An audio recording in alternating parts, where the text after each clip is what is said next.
Councillor হয়ে আমাদেরকে ডাকা হতো না, যারা এমএলএ ছিল ওদেরকে ডাকা হতো না, কিন্তু আমাদের সিএম বলেছে আমরা দল দেখব না, আমরা মানুষের কাজ দেখব, আমরা সবাইকে ডাকছি।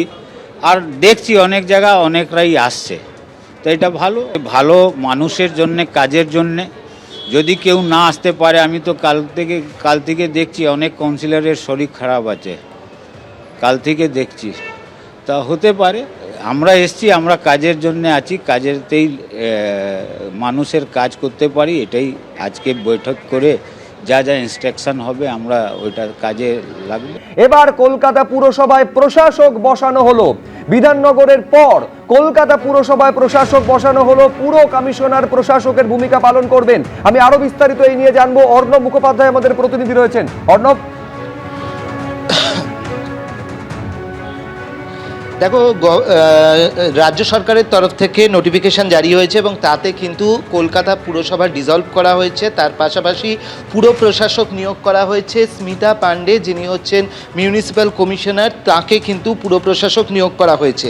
এবং এখানে বলাই হচ্ছে, এই যে নোটিফিকেশন হয়েছে government of West Bengal department of municipal affairs অর্থাৎ পুর নগরোন্নয়ন দপ্তরের তরফ থেকে, সেখানে ফার্স্টেই বলা হচ্ছে হোয়ারাজ দ্য কলকাতা মিউনিসিপ্যাল কর্পোরেশন তোমার হ্যাজ বিন ডিসলভ, এবং তার পরিপ্রেক্ষিতেই তার পরের লাইনেই আবার যেটা বলা হচ্ছে যে একই সঙ্গে all the members of the shed corporation mayor in council, অর্থাৎ এই পুরোটাই কিন্তু ডিসলভ হয়ে যাচ্ছে এবং সেই কারণেই পুর প্রশাসক নিয়োগ করা হচ্ছে।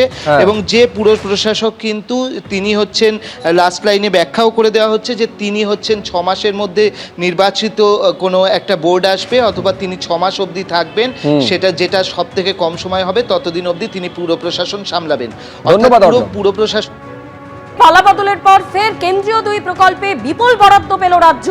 কেন্দ্রীয় মন্ত্রী শিবরাজ সিং চৌহানের সঙ্গে বৈঠকের পর জানালেন মুখ্যমন্ত্রী, প্রধানমন্ত্রী গ্রাম সড়ক যোজনায় প্রায় 1000 কোটি টাকা বরাদ্দ, 100 দিনের কাজেও প্রায় 700 কোটি বরাদ্দ কেন্দ্রের। দিল্লিতে বৈঠকের পর জানালেন মুখ্যমন্ত্রী শুভেন্দু অধিকারী। बहुत फ्रूटफुल मीटिंग हुआ, मैं आभारी हूँ। उन्होंने, इस सरकार 1 महीना नहीं हुआ, काल 1 महीना होगा 9 तारीख। उन्होंने आज हम लोग को सैंक्शन लेटर दिया प्रधानमंत्री ग्राम सड़क योजना में 2 फेज में 1000 करोड़ के आसपास, कुछ ही कम 1000 करोड़। और इस महीने लास्ट डेट है हमारा मनरेगा का, उसका बाद नया स्कीम आ रहा है ग्रामीण रोजगार क्षेत्र में, उसके ऊपर भी इस महीने में काम करने के लिए 700 करोड़ से ज़्यादा उन्होंने आज सैंक्शन लेटर दिया और रुपया ट्रांसफ़र भी हो जाएगा और काम भी होगा। जिस तरीके से पिछले सरकार भ्रष्टाचार किया है, सरकार का रुपया को इधर उधर किया है, और किसान विरोधी जो सरकार था, जिस तरीके से किसान के ऊपर अत्याचार हुआ, प्रधानमंत्री फसल बीमा योजना से लेकर प्रधानमंत्री सिंचाई योजना से लेकर वो सब चर्चा भी हुआ। कैसे हम लोग बंगाल के किसान का साथ खड़ा रहे, वो भी रोड मैप माननीय मंत्री जी ने बता दिया। एबीपी आनंद एगिए थाके एगिए राखे।